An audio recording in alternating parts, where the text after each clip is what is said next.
qarindoshlar. Sharq Turkiston Sirgindi hukumati televiziyasining xabarlar programmasini ko'rishinglarni qizg'in qarshi olamiz. Amerikaning Xitoyda turishliq elchisi Nikolas Boris agar Xitoy Amerika bilan hamkorlashishni xohlasa, Uxandagi korona krizisining manbasiga aloqador ishlar haqida samimiy bo'lish kerak dedi. Yangi Amerika Avom palatasi Xitoy bilan strategik raqobatga ahamiyat bergan. Tunda tafsiliy mazmunlarni diqqatingizga sunamiz. Amerikaning Xitoyda turishliq elchisi Nikolas Boris agar Xitoy Amerika bilan hamkorlashishni xohlasa, Uxandagi korona krizisining manbasiga aloqador ishlar haqida samimiy bo'lish kerak dedi. Siyosat to'rining 27 fevral kunidagi xabariga qaraganda, Amerika Energiya ministrligi koronavirusining Uxandagi bir tajribxonadan chiqib ketish ehtimolining mumkinligini aytgandan keyin Amerikaning Xitoyda turishliq elchisi Nikolas Boris agar Xitoy Amerika bilan hamkorlashishni xohlasa, Uxandagi korona krizisining manbasiga aloqador ishlar haqida samimiy bo'lishi kerak.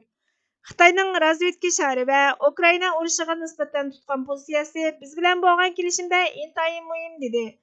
Borisning koronavirusiga bergan ta'biri koronavirusning Amerikadagi siyosiy qutblashma va jug'rafiyalik siyosiy xirislarga taqobil turishga ko'rsatgan ta'siriga aloqador bo'lib, Dünya Səyahət Təşkilatını gücləndirdi degandan iborat ekan. Energiya ministrligining eng yangi bahasi axborot jamiyatining yuqumning manbasi to'g'risidagi ko'z qarashning yangilanishi bo'lib, 18 axborot jamiyatining ixtilofini texmo oshirdi. Oshkorlangan axborot jamiyati 2021-yili virusning hayvondan insonga yuqqanligini xabar qilgan edi. Ammo Amerika Federal tekshirish idorasi virusning tajribxonadan chiqqanligini o'ttirg'a qo'ydi. Amerikalik diplomat Xitoydan koronavirusning manbasi to'g'risida dunyoga aniq uqtir berishini talab qilgan bo'lsa-mu, Xitoy buni rad qildi. Yangi baholash yuqumning kelib chiqish to'g'risidagi savollarni qaytadan o'tirg'a qo'ygan bo'lsa-mu, Boris Amerika etib tushirgan Xitoy razvedka shari va Xitoyning Ukraina urushiga tutgan pozitsiyasining hal qilishga tegishli muhim masala ekanligini aytdi. Tashqi ishlar ministrligi Beijingni koronavirusning kelib chiqishi to'g'risida ochiq-oshkora bo'lishga chaqirdi. Yangi Amerika Avom palatasi Xitoy bilan strategik raqobatga ahamiyat bergan. Amerika vazirining 27 fevral kunidagi xabariga qaraganda, Amerika parlament a'zolari bu hafta Amerika bilan Xitoy o'rtasidagi strategik raqobatni hal qilish uchun 2 yillik tirishchanlikni boshlatgan. Amerika Xitoy strategik raqobat komitetining raisi Mike Gallagher mushu haftaning boshida CBS televiziyasining davlatga yuzlanish programmasiga biz buni strategik raqobat deb atashimiz mumkin. Biz atalmish Shinjongda yashashni xohlamdik yoki erkin dunyodami degan. Vakil Raja Krishnamurti bu komitetning eng yuqori demokratchisi bo'lib, 24 nafar a'zoning ko'pinchisi ikki partiya hamkorligining muhim a'zolari hisoblanadigan. Birinchi qitimliq isbot anglash yig'inida bexatarlik masalasi markazlik muzokara qilinsa-mu, iqtisodiy va yezilik raqobatidan tortib, koronavirusning kelib chiqishi va tarqalishigacha nurg'un masalalarni hal qiladiganligi mo'ljallanmoqda. Komitet a'zosi Cumhuriyetçiler Partiyasining vakili Dusty Johnson yaqinda Amerika ovozi radiosiga Amerika-Xitoy munosabatining Amerika bilan ayni vaqtdagi Sovet ittifoqi o'rtasidagi sovuq munosabatlar urushi bilan xato solishtirilganligini aytdi. Johnson 2 ayning boshida ziyoratni qabul qilganda Sovet ittifoqi bir taraflamlik tahdid edi. Bu bir harbiy tahdid. Xitoy Kompartiyasi texmo atrofliq tahdid. Bizning xizmatimiz ikki partiyalik bo'lishi kerak dedi.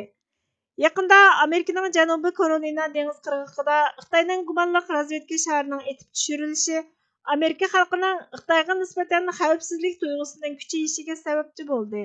Komitet a'zosi Cumhuriyetçiler Partiyasining vakili Dan Newhouse Amerika ovozi radiosiga bu voqeaning komitetning qurilishini ilgari surganligini, Xitoyning harakatlarini va Amerikaning to'sish uchun nimalarni qilish kerakligini tushunishda intayin muhim rol o'ynaydiganligini aytdi. Avom palatasi axborot komitetida vazifa etayotgan Demokratlar Partiyasining vakili Tandiri Carson biz ittifoqdoshlarimiz bilan hamkorlashib, Xitoyning yerim o'tkazgich ishlab chiqarish va kengayish tirishchanligiga to'sqinlik qilishimiz kerak. Bu jarayonda ta'minlash zanjirimizning buzilmasligiga diqqat qilishimiz kerak dedi.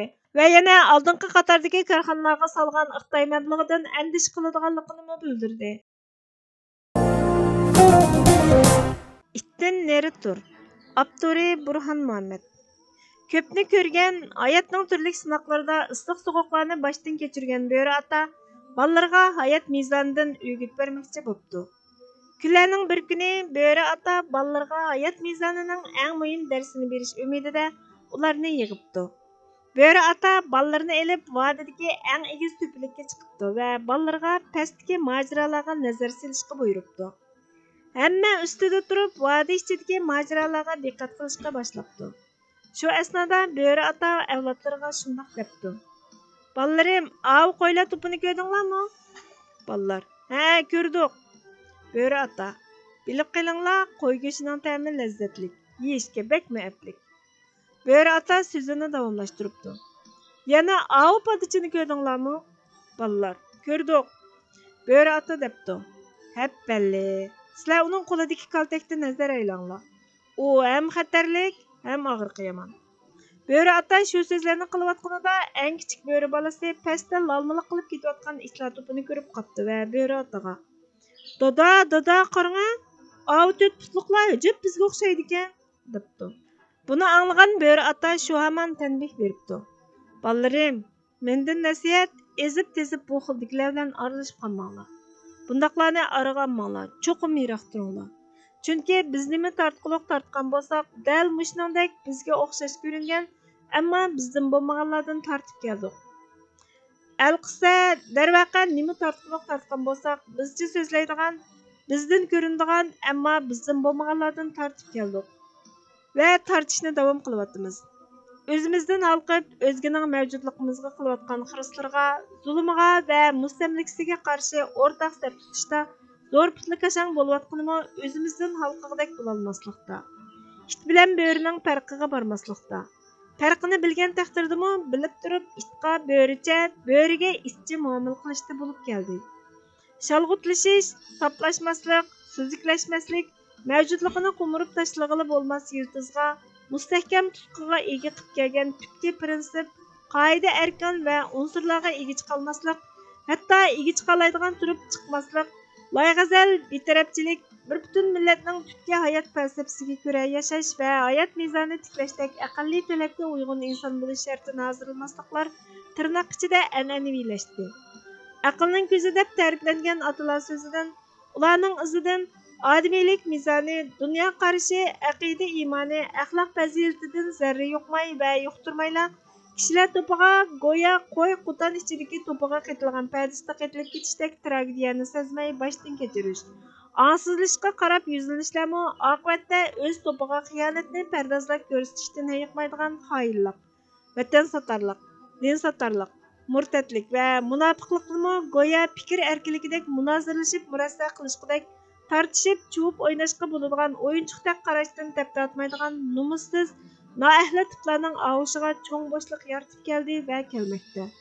Har do'qmishda farqli viviskalar ostida millatning irodasiga, ularning mavjudlik ko'rishiga qarshi tutumi va urinishlariga qarata turli usullarda cho'moq selishlarning uzilmasligi, bo'ri orasiga qisilib ilingan lalma itlardek qimsiqlashning ko'payishi, eng halqiliq paytlarda bo'ri qiyofatiga kirib olgan asli yuzini oshkor qilib, dushmanning chiroyiga kulki yugurtishga yaraydigan shuar va harakatlar bilan qarshimizga chiqish orqali abdi bashirisini oshkorlashga jur'at qilgudek bosqichga kelish qatorliqlarni ma'lum ma'noda o'g'laydigan to'plamdan o'g'linadigan to'plamga aylanib qolishning bir ifodasi deyish ham mumkin. Muhabbat, nafrat aniq bo'lmaslik, haqna qarshidan yo'qsizlashning tabiiy oqibati bo'lgan bu turli hodisalarga garchi bir turkum haqiqiy vijdon ahlilari tarafidan qarshilik ko'rsatilib kelayotgan bo'lsa-mu, o'rtaq sadoning amaliy harakatga yetadigan va imkoniyat yor beradigan doiradagi qarshilikning umumiy yuzlashmasligi bir fojia. Ishning suyuqlandirilishiga, murossaga, munozir temasiga aylantirilish qasdida bo'lmayotganligi bo'lsa, millatning taqdiri va kelajagini o'yinchoqqa aylantirish projesining ishga kirishayotganligidan, ustida o'tirg'izib turib, ostini ko'lab, o'rakka qandoq tushib ketganligini tuydirmaslik taktikalarning ishga kirishayotganligidan derak beradi. To'g'ri, nima tarsak tortquliqlarimiz bizga o'xshaydigan, ammo bizdan emaslarning qo'lisiz vujudga kelmadi. Shuningdek, buning ishqa eshishiga itqa bo'richa, bo'riga itcha muomala qilishdek qashshoqliqligimizning rolimi oz bo'lmadi. Natijada ulug' otimiz Yusuf Xosojib aytgan bu qurlar taqdir peshonimizdan agib ketolmas bo'ldi. Ajaba otimiz o'zining qimmatli o'gitlarida bizga shu so'zlari bilan tanbihlamaganmidi? Bo'laversa itqa ko'r bosh arslon, bo'lur itlar hamma arslon simon. Agar bo'lsa it u arslonga bosh, bo'lur arslonlar ham itdek hamon. Hayhot, hayhot. Hörmetlik görürmenler, bizge vaqt ayırğanыңlar üçün köp rahmat. Keler qitimki programmamız görüşkice Allah'a amanet bolgaysızlar.